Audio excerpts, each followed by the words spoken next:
Diane Brady. I'm here with Natalie Jaresko, who is the Managing Director of Turnaround and Restructuring Strategy for EY Parthenon, also former Finance Minister of Ukraine between 2014 2016.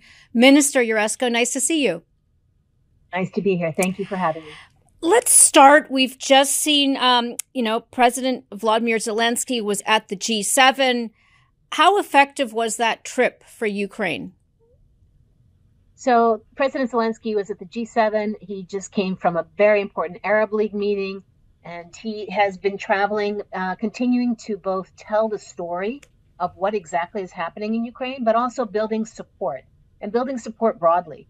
That G7 meeting was important, but the G7 is very supportive of Ukraine, in particular financially, militarily. I think the sideline meetings with the leader of India, with leaders of South Korea, Indonesia, and others were also incredibly important because the global South is so important to maintaining a global support for Ukraine in this horrific war. I want to talk about the finance picture. I believe you're in Kyiv right now. Am I correct? And you negotiated a very transformative IMF package for Ukraine back in, I guess you'd say the first war. I don't know how you'd refer to it in terms of the incursion. But what is it that Ukraine needs right now in terms of, obviously, besides the war to stop, what can be done at the moment while there's still fighting going on?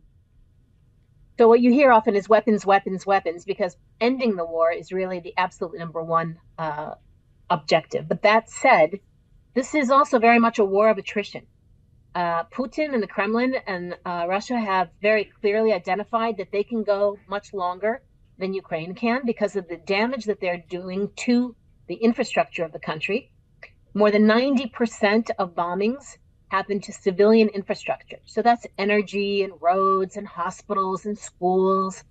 And that affects the tax base, as you can well imagine. So what we saw last year in 2022, when this full-scale invasion occurred, February 24th, after, as you said, the initial invasion of Crimea in eastern Ukraine in 2014, what we saw was a decline of some 30% of GDP.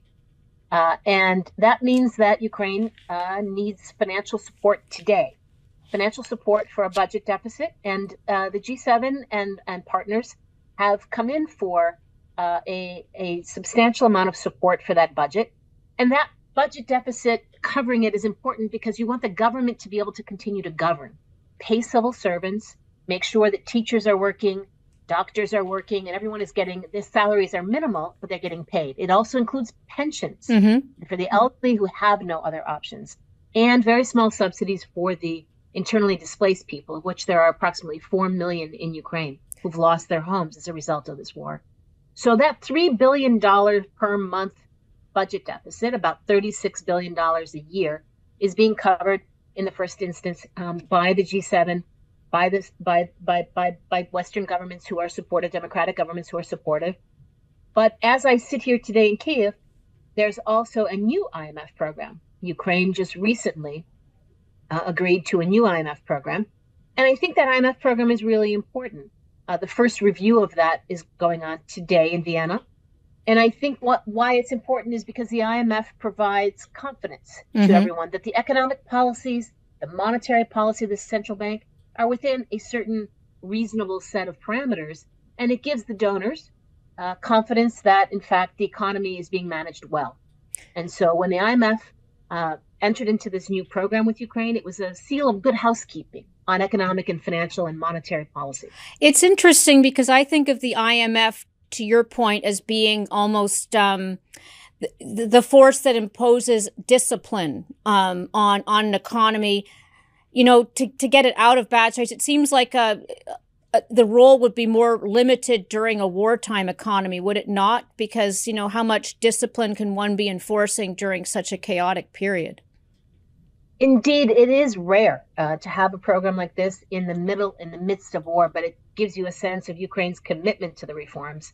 The kinds of things that the IMF is making sure of right now is that Ukraine operates within a certain budget deficit that is financed for the most part, that they're not, in essence, printing money, which would cause hyperinflation. If you had if you were spending without any limits and printing money, didn't have a source of financing that deficit, it would be even worse than what this war is already for Ukrainian people. Hyperinflation, I lived through it in 1994, is just it's very, very difficult for average people. So they're looking at tax policy, revenue collection, the monetary policy of the central bank, making sure, as I said, that they're within a certain range of reasonableness to keep the economy on track. In addition to that, the IMF works on all of the anti-corruption policies and works on ensuring the anti-corruption institutions that were set up back under our program back in 2015-16 are fully functioning well, apolitically. And so it has a second element to the program that's quite important above and beyond the economics and the monetary policy.